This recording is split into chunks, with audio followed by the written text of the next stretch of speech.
Hello students, it's a story time. आज मैं आपको जो कहानी सुनाने जा रही हूँ उसका नाम है अ हेल्दी बैरर। एक बार एक राजा था।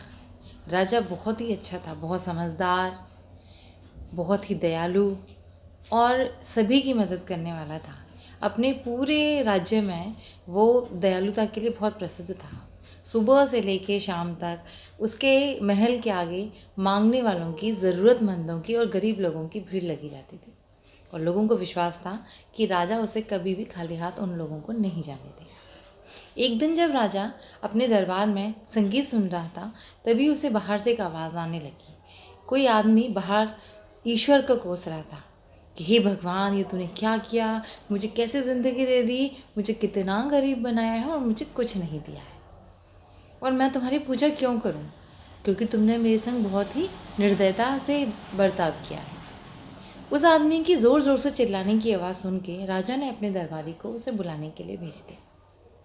जैसे ही वो आदमी आया, राजा ने देखा कि एक नौजवान आदमी था। राजा ने उससे कहा कि भाई तुम तो मुझे बहुत नौजवान, तुम तो बहुत ही एकदम वेल्दी लग रहे हो, बहुत समृद्ध लग रहे हो, तो तुम इस तरीके से ईश्वर को क्यों कोस रहे हो? ये तो सही बात नहीं है। वो आदमी बोला कि महाराज, मैं एक भिखारी हूँ, एक गरीब भिखारी जिसके पास कुछ भी नहीं है, और ईश्वर ने मुझे कुछ भी नहीं दिया, और इसी शिकायत के कारण मैं ईश्वर को कोस रहा था। मुझे कैसे जन्म दिया है? महाराज ने बोला कि नहीं, मुझे तो तुम एकदम बहुत हेल्दी नज़र आ रहे हो, वेल्दी नज़र आ रहे हो, इनफैक्ट तुम तो एकदम समृद्धशाली हो। भिखारी को यह सुन के बहुत आश्चर्य हुआ।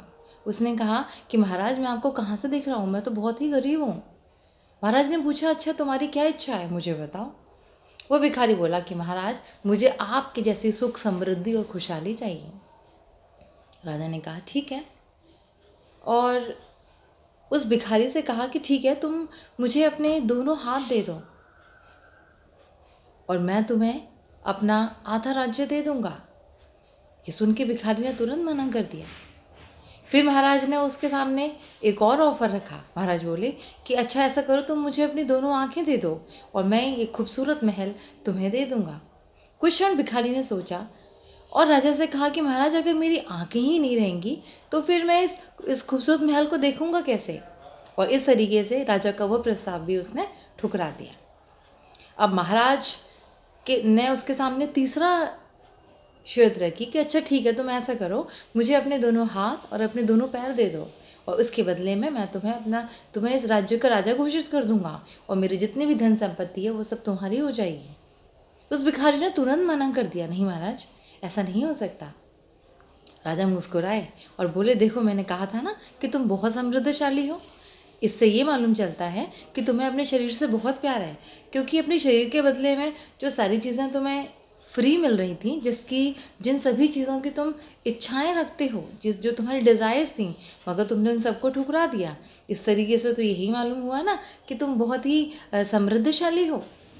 भिखारी को अपनी गलती का एहसास हो गया और उसने राजा से क्षमा मांगी और राजा को अपने यहाँ काम पे रखने के लिए उनसे विनती करी। महाराज ने उस भिखारी को काम पे रख लिया और धीरे धीरे उस बहुत मेहनत से वो राजा के यहाँ सिपाही बना और इस तरीके से उसने और भी आगे प्रमोशंस ली। तो बच्चों, दुनिया में सबसे ज़्यादा ज़रूरी जो चीज़ है ना, वो है मेहनत। ऐसा कहा भी जाता है कि ईश्वर ने हम सभी को कुछ ना कुछ टैलेंट देके, कुछ ना कुछ योग्यताएं देके हम सभी को भेजा है। बस ज़रूरत है तो हमें अपनी उन शक्तियों की, अपने उस टैलेंट की, अपनी उस काबिलियत को पहचानने की और कड़ी मेहनत करने की। क्योंकि आपको मालूम होगा, मैंने आपको एक बार बताया भी था एक गाने के माध्यम से, कड़ी मेहनत से ही इंसान का चेहरा चमकता है। ठीक उसी तरीके से कड़ी मेहनत से ही इंसान सफलता पा सकता है। और बच्चों, एक बात हमेशा याद रखना, सफलता का कोई भी ऑप्शन नहीं है, कोई सफलता का कोई शॉर्टकट नहीं है और हार्डवर्क का कोई ऑप्शन नहीं है, कोई ऑल्टरनेट नहीं है। तो इस तरीके से खुश रहिए, मस्त रहिए और मेहनत कीजिए और ईश्वर आपको हमेशा कामयाबी देगा।